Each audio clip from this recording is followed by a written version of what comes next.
Let's interact with the management of Teamlease services. We have Ms. Ramani Dathi, the CFO, joining us on the show. Ramani, hi, morning. Let's talk about your margins to begin with. Your EBITDA margins have improved on a sequential basis.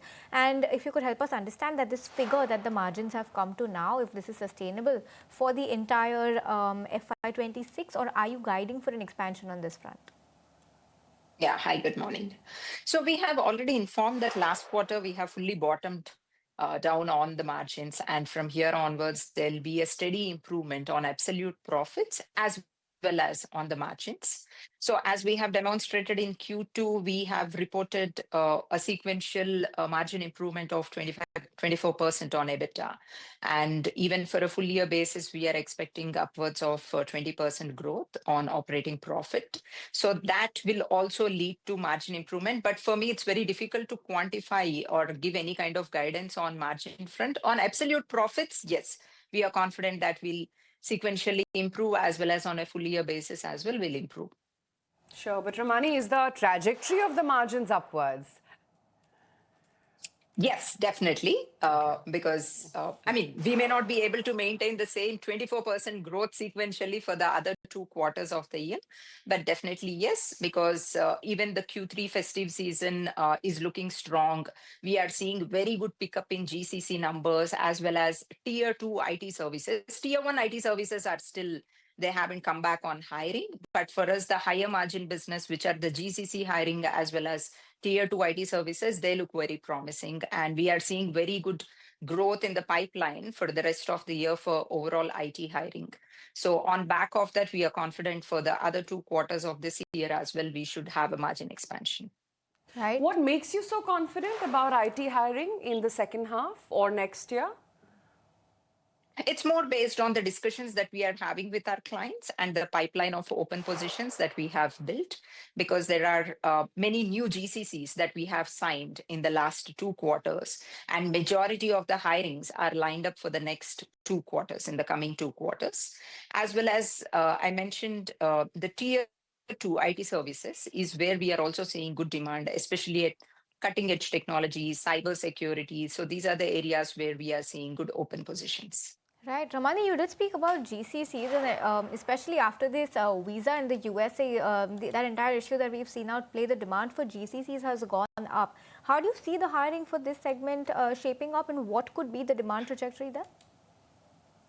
Yeah, at the current stage, the GCC demand is looking very positive and looks like it can sustain at least for the next 2 years. We are also in talks with some of the large GCCs which are yet to enter the country.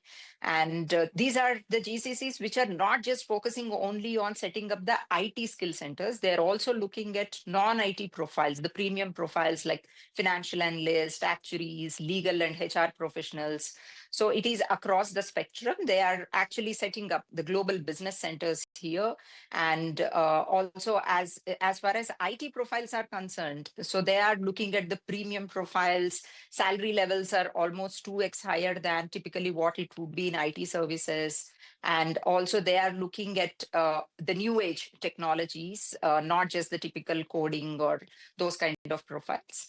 So yes, definitely the demand is looking very positive on GCC front, IT as well as non-IT higher end profiles.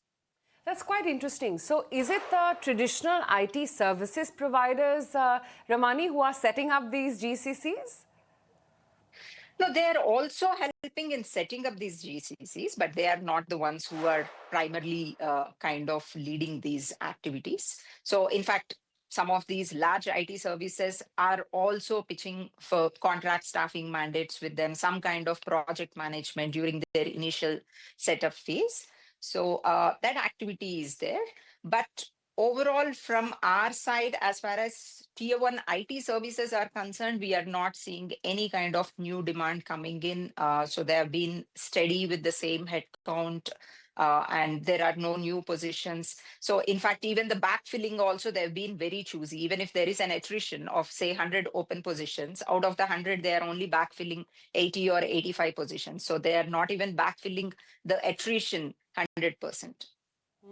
That's such interesting insight that you're giving us. Who are the international clients? Are these largely, are they largely being set up for US clients? Yes, largely US clients, but as well as now we are seeing a lot of Europe-based companies are also planning to set up GCCs. In fact, the largest GCC that we signed up this year is a European company. And also we are seeing a lot of aerospace related GCCs, automobile related GCCs, BFSI definitely, yes, that are a large number, but many other new industries across US and Europe, we are seeing more traction.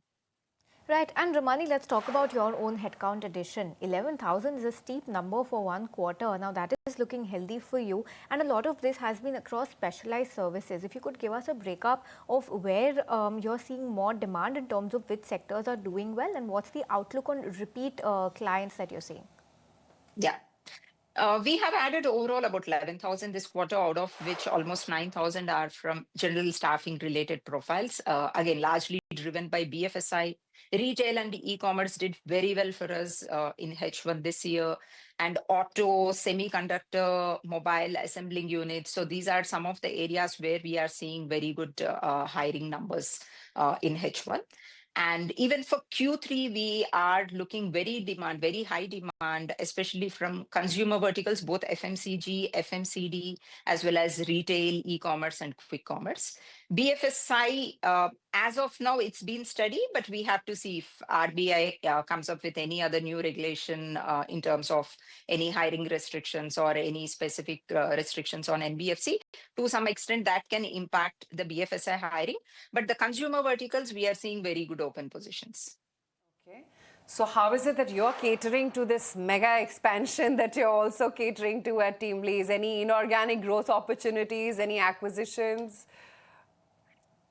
Yeah, I mean, we just did a couple of small roll-ups last year. And at this stage, we are still evaluating more opportunities, but nothing at an active stage of discussion.